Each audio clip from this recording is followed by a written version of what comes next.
Welcome to F star YouTube channel. Student, आज जो हमारा टॉपिक और डिस्कशन है वो है प्रिंसिपल ऑफ सुपरपोजिशन। स्टूडेंट, ये टॉपिक काफ़ी इंपॉर्टेंट है क्योंकि इसके रिलेटेड आगे तीन फिनोमेना आएंगे, इंटरफेरेंस, स्टेशनरी वेव और बीट्स, और तीनों के आगे हम लोगों ने टॉपिक पढ़ने हैं वन बाई वन। आज हम स्टार्ट करने जा रहे हैं प्रिंसिपल ऑफ सुपरपोजिशन।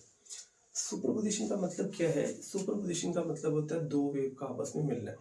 यानी दो वेव आ रहे, जैसे मैंने यहाँ पे डायग्राम बनाई है, ये दो वेव हैं, ये दो वेव है, ये दोनों आपस में जब मिलती हैं तो वो सुपरपोज होती हैं, इकट्ठा होती हैं। तो दो चीज़ों का इकट्ठा होना या मिलना, इसको आप सुपरपोजिशन या सुपरपोज होना कहते हैं।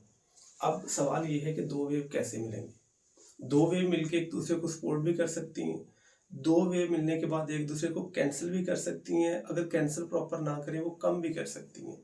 यानी हम ये कह सकते हैं कि दो वेव मिलने के बाद एक दूसरे के सपोर्ट में आएंगी या कैंसिल करेंगी या उनको डिक्रीज करेंगी।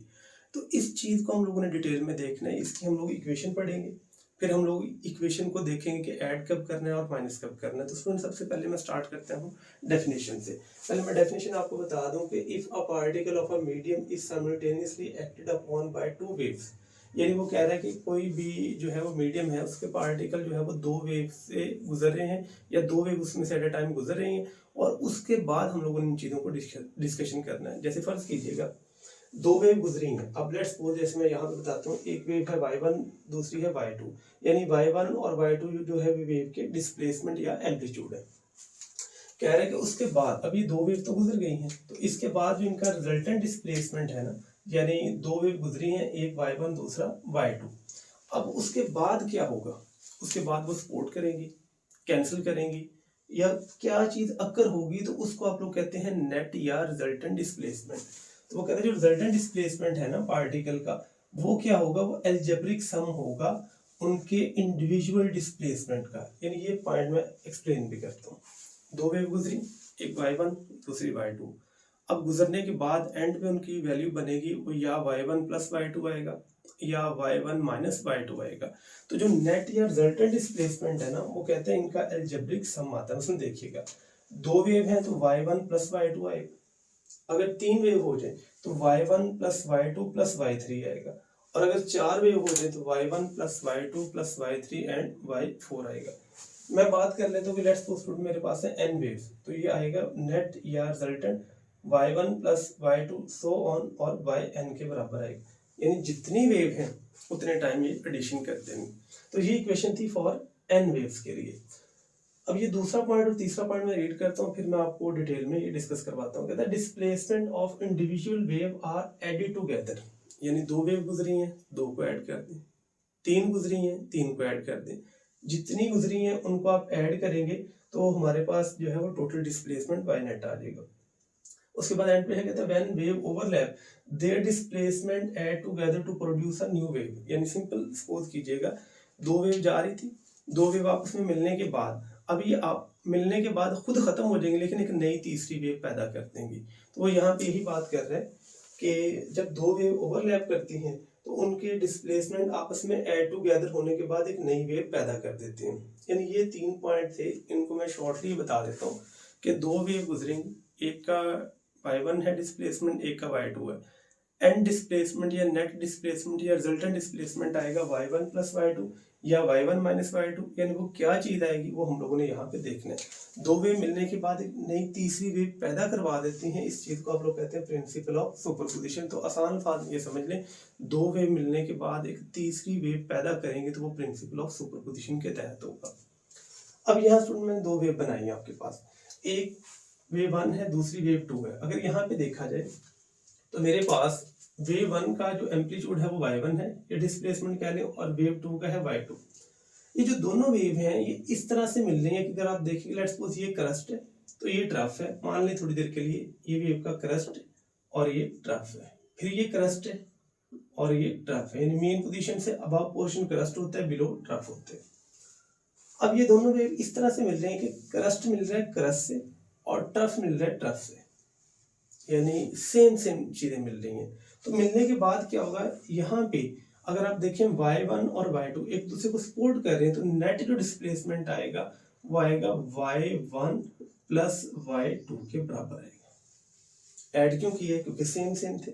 अगर ये दोनों चीजें सेम सेम हो तो इसे आप लोग कहते हैं इन फेज, और इनमें कितने एंगल का फर्क होगा, 0 डिग्री का, यानी वो कोई फर्क नहीं आएगा, क्योंकि क्रस्ट है तो फिर वो क्रस्ट से मिल रहा है, ट्रफ है तो वो ट्रफ से मिल रहा है। इसी तरह अगर आप यहाँ पे देखें तो यहाँ पे भी y1 आएगा और यहाँ पे y2, सॉरी यहाँ पे y1 आएगा और यहाँ पे y2 आ जाएगा।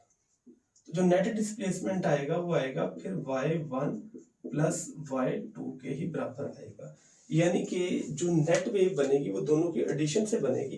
तो मैं यहाँ पे नेट वेव ड्रा कर देता हूँ, ये मेरे पास नेट वेव बनेगी। तो अगर गौर किया जाए इसका एम्पलीट्यूड इंक्रीज हो गया है, तो यहाँ पे एडिशन हुई है, तो ये जो एम्पलीट्यूड है ये दोनों का एल्जेब्रिक सम है, तो ये हमारे पास हो जाएगा इंक्रीज और यहाँ पे भी इंक्रीज हो जाएगा। ये तब होता है अगर दो वेव इस तरह से मिले कि दोनों इन फेज है। एक और केस है आउट फेज का आ जाए। आउट फेज में क्या होगा कि अगर सपोज कीजिएगा ये वेव का क्रस्ट चल रहा है और इसका हमारे पास ट्रफ चल रहा है, लेकिन यहाँ पे इसका ट्रफ चल रहा है और इसका क्रस्ट चल रहा है। अगर अब देखा जाए तो इस केस में ये दूसरे को सपोर्ट नहीं करेंगे, ये कैंसिल करने की या डिक्रीज करने की कोशिश करेंगे, क्योंकि ये क्रस्ट अबव है, ये ट्रफ बिलो है। तो जब ये मिलेंगी तो ये अबव जाना चाहता है, ये बिलो है, तो ये कैंसिल करके यहाँ पे नेट आंसर प्रोड्यूस करेगा। अब यहाँ मैं सिर्फ थोड़ा सा आपको बता देता हूँ कि मैंने y1 को थोड़ा सा बड़ा बनाया है, y2 को थोड़ा सा छोटा बनाया है। तो ये मैं यहाँ पे ये सपोज करता हूँ कि y1 is greater than y2 आएगा, कि y1 की वैल्यू y2 से बड़ी है। अच्छा, इसमें क्या होगा कि फिर y1 में से माइनस होगा y2, तो यहाँ जो नेट डिस्प्लेसमेंट पैदा होगा y नेट वो आएगा y1 माइनस y2, यानी y1 में से y2 माइनस होगा। उसकी रीजन है कि y1 की वैल्यू को हमने बड़ा सपोज किया है और y2 को हमने छोटा सपोज किया है। अगर आप यहाँ पे दोनों को करें माइनस, y1 बड़ी है y2 छोटी है फर्ज कीजिएगा, तो y1 के लिहाज से वैल्यू आएगी, सपोज कर लें y1 की वैल्यू मेरे पास है 5 और y2 की वैल्यू है 3। जो अब आंसर आएगा वो आएगा 5 माइनस 3 जो कि 2 के बराबर है, और वो y1 की तरह की वेव बनाएगा। तो y1 का यहाँ पे कौन सा पोर्शन आ रहा है, क्रस्ट, तो यहाँ जो नेट वेव बनेगी यहाँ पे उसका क्रस्ट आएगा और यहाँ पे उसका ट्रफ आएगा, और ये दोनों को माइनस करके आएगा। यहाँ अगर देखा जाए तो ये आंसर हमारे पास क्या आ रहा है, डिक्रीज हो रहा है। तो इस वेव को मिलने को फिनोमेना कहते हैं आउट फेज वेव मिली, और ये नेट एम्पलीट्यूड में क्या हो गया, डिक्रीज हो गया, और यहाँ पे नेट एम्पलीट्यूड में क्या हो गया था, इंक्रीज हो गया। तो ये दो तरह के फिनोमेना होते हैं। यहाँ मैं एक एग्जांपल के थ्रू आपको समझा देता हूँ। सपोज कीजिएगा अगर y1 की वैल्यू हो जाए 4 और y2 की वैल्यू हो जाए 3, सिर्फ समझाने के लिए, तो यहाँ पे जो नेट वैल्यू आएगी वो हमारे पास आएगी 7 के बराबर, क्योंकि वैल्यू ऐड हो गई है। तो ये ऐड भी हो सकती हैं और माइनस भी हो सकती हैं, डिपेंड अपॉन इन फेज है या आउट फेज है।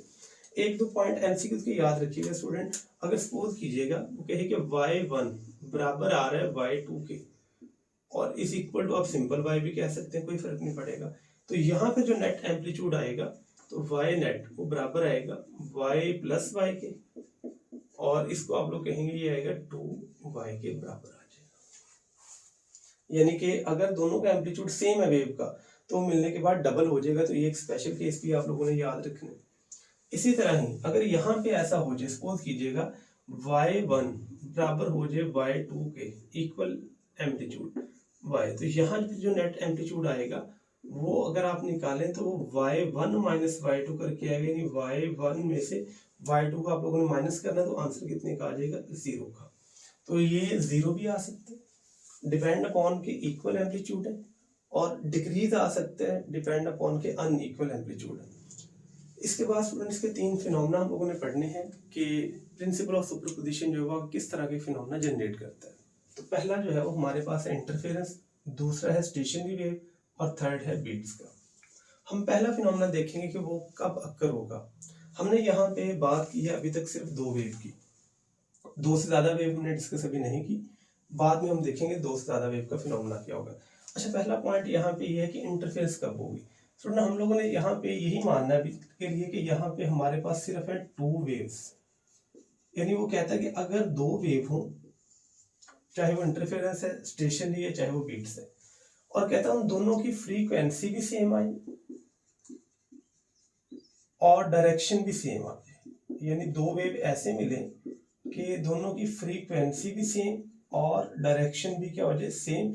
इस फिनोमेने को आप लोग कहते हैं इंटरफेरेंस। यहाँ डायरेक्शन थोड़ा सा समझ लीजिएगा।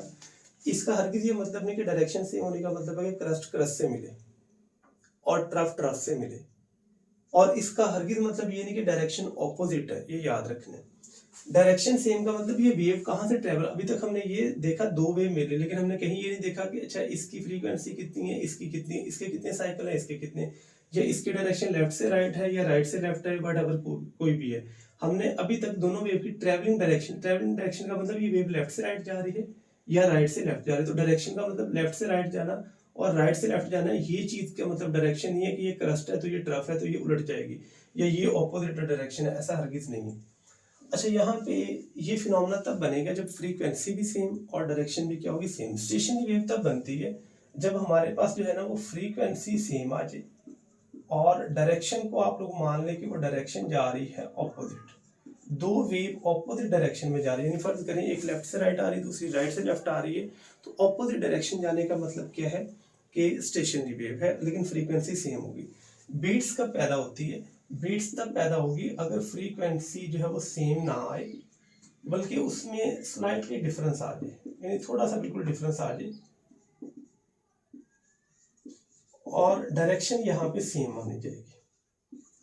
अगर डायरेक्शन सेम आ जाए तो इस चीज को आप लोग कहते हैं कि ये हमारे पास आ गया बीट्स। तो ये तीन तरह के फिनोमेना हमारे पास बनते हैं, इंटरफेरेंस, स्टेशनरी वेव और बीट्स। तो ये एक इक्वेशन लिखी थी मैंने कि इसको वेव फंक्शन भी आप लोग कहते हैं या वेव डिस्प्लेसमेंट इक्वेशन भी कहते हैं। तो यहाँ पे x जो है वो हमारे पास डिस्प्लेसमेंट को या पोजीशन को डिनोट करेगा और t स्टैंड फॉर क्या है, टाइम। तो इस तरह में कई दफा इक्वेशन लिखी होती है, ये भी यहाँ पे अलजेब्रिक सम ही है, तो ये आगे इसके फंक्शन को डिनोट करते हैं। ये था आज का हमारा topic, principal of superposition. Next जो है वो हम इनको वन बाय वन डिस्कस करेंगे, इंटरफेरेंस को, स्टेशनरी वेव्स को और बीट्स को। तो इसके बाद उनके लेक्चर आप लोगों ने जरूर वॉच करने हैं। Thank you so much. अगर इसमें से कोई क्वेश्चन है तो आप कमेंट कर सकते हैं, आपको आंसर प्रोवाइड किया जाएगा। तब तक अपना ख्याल रखिएगा। अल्लाह हाफिज़।